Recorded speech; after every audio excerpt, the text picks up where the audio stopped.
So, what's up sa inyo mga ate at kuya? Ako nga pala si Kuya Len at nagbabalik tayong muli dito sa Arise Crossover. So mga ate at kuya, dumating na po ang bagong update which is ang Sword Art Online na update, okay? So, unahan ko na kayo ngayon pa lang, mga ate at kuya, yung update po is wala masyadong pagbabago, okay? May mga pagbabago naman pero hindi sila ganun ka-impactful currently sa meta, pero huwag kayong mag-alala. Papaliwanag ko sa inyo lahat ng mga nagbago ngayon and kung ano yung mga dapat nyong asahan, no, sa next update. Kaya wag na natin patagalin pa mga tit kuya, simulan natin kaganto sa mga pa-washout.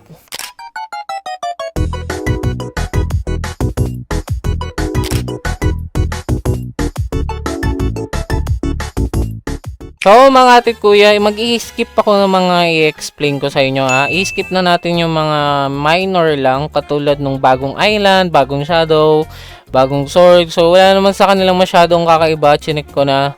And mukhang hindi naman sila meta, okay?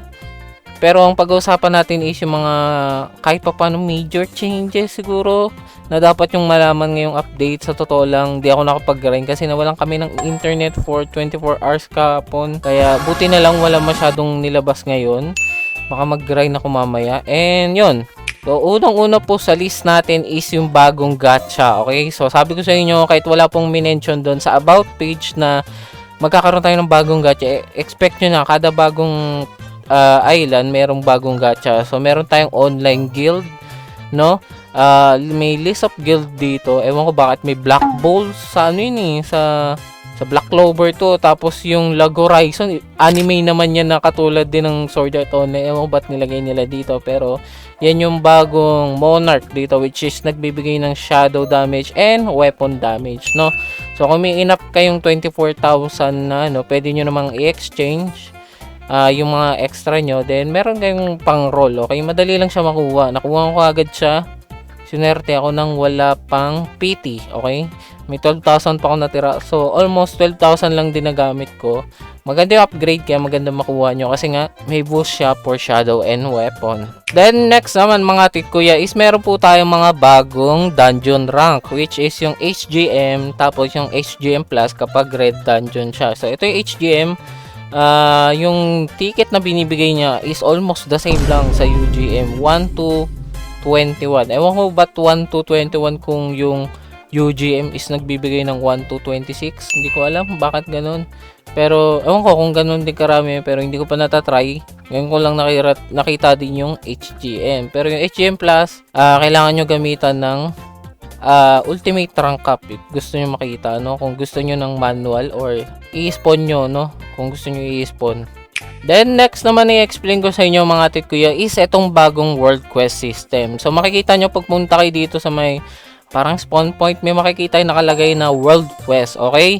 Yung world quest mga tit kuya, para magamit nyo or ma-unlock nyo, kailangan natapos nyo yung hanggang brute quest sa mismong island, okay? Kapag di nyo po natapos yung brute quest, yung papatay kayo ng 5 brute, hindi nyo po pwede i-claim or gawin tong world quest. So, paano ba tong world quest, Kuya Len?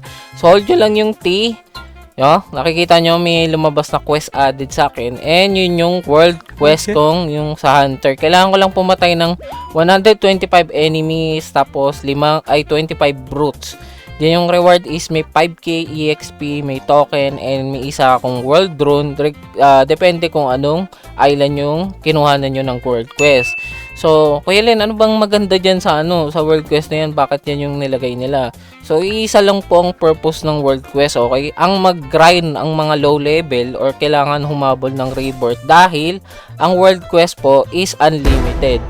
So, Kuya Len, paano unlimited? Repeatable quest po siya, okay? So, kahit matapos nyo siya, pwede nyong ulit-ulitin, okay? Kaya pwede nyo siyang i-FK as long na hindi nyo i-click ulit yung T ng paulit-ulit. Kasi pag pinindot nyo yung T ulit, kunyari, nag-grind na kayo, tapos pinindot nyo ulit yung T, hinold nyo, uulit sa umpisa yung world quest nyo, okay? So, kailangan kung may macro ko yung gamit, syempre may nakaset na timer kung kailan i-claim para sakto yung pag-claim and hindi magre-reset yung quest nyo. So, ito yung pinaka best way kung gusto nyo makahabol ng level and rebirths, okay? Kasi Rebirth 8 na po tayo, and baka sa susunod na update magkaroon ng bagong Rebirth. And sa linggo ba to, Monday lalabas, hindi ko sure. Pero may 1 day timer sa baba, kaya make sure na ready kayo, okay? So, papakita ko sa inyo. Natapos ko na yung world mission ko dito sa Hunter. Pagka-claim ko, okay, tapos na. Tapos, pwede ko ulitin siya, okay? So, very basic lang siya, no? Huwag kayong malito. Pang ano lang talaga to, pang tulong lang sa mga hindi makahabol ng level or grind para hindi po kayo mapag-iwanan kasi masyadong lalaki yung level gap tsaka rebirth gap kapag tumagal lalo yung game. So, ito yung pinaka best way kung gusto nyong mag-grind lalo na kung wala na kayong daily quest, weekly quest, or main quest. So, next naman mga tit kuya is good news para sa mga mahilig mag-grind or active grinder. Nagkaroon po tayo ng storage upgrade, nadagdagan po sila ng +1 lahat, okay? So, kung may mga extra kayong ticket and yung mga requirements, pwede nyo na silang i-upgrade. Medyo nagugulan lang ako dito sa token na part. So, papakita ko sa inyo yung token na part. Token bag, okay? Token bag. So, ang requirement po sa token bag para ma-upgrade mo, ayun, naayos na nila. Okay, naayos na nila. Kasi nung nilabas tong update na to, or yung bago pa to maayos, 30k yung requirement na token, na clan token, 30k. Ang maximum lang that time is 24k. Pag sinearch ko, ipapakita ko sa inyo. So, 24k lang yung maximum. Kaya nga may 24k ang clan token naka-ready para doon sana. So, nagulat ako, bakit 30k? Paano namin yan? Unless content creator ka. Kasi yung content creator mga atit kuya, may po sila, may extra bag po sila, okay? Wala po akong ganun kasi hindi po ako nag-a-apply, okay? Wala po akong ganun, huwag kayong mag-alala. Normal na tao lang din ako. Yes, so, sir. pwede ko na itong i-upgrade pala, no? So, 24k yung last. Pag chinek natin ngayon, ilan na kaya to? So, meron na tayong 26k. So, plus 3.3k yung nadagdag. Sabi, mga 3k yun. Mga 3k lang din yung nadagdag. Hindi na masama kahit pa paano may extra token space kayo na pwede nyo paglagyan. So, maganda yan. Upgrade nyo. If kailangan nyo yung boost bag, di naman siguro mahal-mahal ng boost bag. Huwag nyo na i-upgrade yan. Siguro key bag, rune bag, resource bag, core bag, tsaka token bag lang yung mahalaga, no? Then mga tit ko yun, yung last na siguro pinaka-importante, okay? Yung minimension ko lang po yung pinaka-importante ngayong bagong update. Yung pinaka-importante siguro yung sa guild, okay? Yung mga wala pang guild dyan, pwede naman kayo mag-join sa guild ko, okay? Tawag dito, may mga active naman akong mga officer. Halos active naman lahat ng officer ko. Pwede kayong magpa-invite sa kanila. Add nyo na lang sila. Ito po yung list ng mga officer. Pwede kayong magpa-invite sa kanila kapag hindi ako online. Kasi minsan nag-grind din ako. Hindi naman ako nasa public lagi. Or nasa dungeon ako madalas kasi nga nag-grind ako.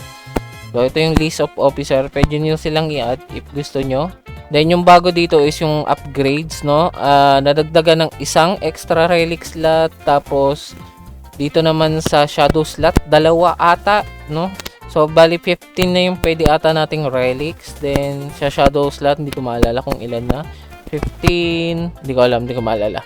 Tapos, sa shadow boost, hindi ko matandaan kung may nadagdag dito. Wala naman ata. Ang natatandaan ko lang may nadagdag sa gems and cash. May nadagdag pala sa weapon boost tsaka sa sa shadow boost. So, meron pala sa kanila nadagdag. So, kung kailangan nyo mag-upgrade kayo. Ako magdo-donate na ako. Yan na donate ko. So, upgrade lang natin tong weapon. Papamax lang natin. So, medyo mahal pala. Hindi ko pala ma-upgrade. So, bago natin tapusin tong video nitong mga atit kuya, papakita ko sa inyo yung bagong relic which is yung sa Sword Art Online. Okay? Hindi naman, maganda siya actually, maganda siya. Pag naging meta po ulit yung shadow, ito siya, Elucidator, okay? Elucidator fragment which is nagbibigay ng 80 level ng shadow and shadow damage na may 345%. So, ang taas niya, okay? Parang, na siya, parang na siyang mythic level na, hindi naman mythic, parang legendary level na, na relic. So, ang tataas ng relic na nilalabas nila ngayon. Ewan ko kung ganyan na yung magiging power creeping para sa mga susunod na update. Sobrang tataas na. And ngayon, so ano ba yung pwede nyong i-expect sa paparating na update? Siguro sa paparating na update, kasi nga wala po sila masyadong nilabas ngayon. Baka magkaroon tayo ng bagong level, bagong rebirth, bagong relics na pwede nilang ilagay. Hindi ko alam kung saan nila ilalagay, pero magkakaroon for sure ng bagong relics. Pero ang pwedeng paglagyan nila is yung sa desert. Kasi yung desert ngayon 300 lang po yung 'di ba? 300 yung last na max. So pwede nilang lagyan yung 325, 350, 375 up to 400 ng bagong relics. So yung mga nasa leaderboard na yan, madali na nilang magagrind yan. Feeling ko kaya ko na rin naman yan. Kasi yung meta pa rin currently is a weapon pa rin sa pagkakaalam ko. Okay? Weapon pa rin yung meta ngayon kahit na may bagong slot and may bagong iba pa rin talaga yung damage ng weapon. As in, iba pa rin talaga yung damage ng weapon. So, correct nyo lang ako if shadow na bang meta ngayon or weapon pa rin. Pero sa pagkakalam ko talaga mga tit kuya, weapon pa rin. Kasi halos lahat ng nakasama ko kanina is naka-weapon pa rin. So, yun na lang no mga tit kuya. Siguro last tip na pwede ko ibigay. Mag-grind kayo ng ticket in case na may labas na game pass. Hindi natin sure. Pwede kayo mag-grind ng gem. Kasi sa Stormbreak may nagbabaksak na simple gem. Pwede nyo rin i-grind yung dust. Pwede nyo rin i-grind yung core. So, i-grind nyo lang lahat ang pwedeng i-grind. Actually, dapat kunin nyo muna yung Bonart na bago doon sa Sword Art Online. Then, mag-ready kayo sa paparating na possible na bagong relic sa Infinity Desert. Kasi feeling ko doon lang naman pwedeng ilabas. Kasi nga wala pang relic sa 300 pataas. Okay, sa 300 meron. Pero sa 300 pataas, wala pa. So, abangan na lang natin yan. Yun lang yung prediction ko, okay? So, hanggang dito na lang ako mga tit kuya. Ingat kayo palagi and God bless po sa inyo. Bye-bye!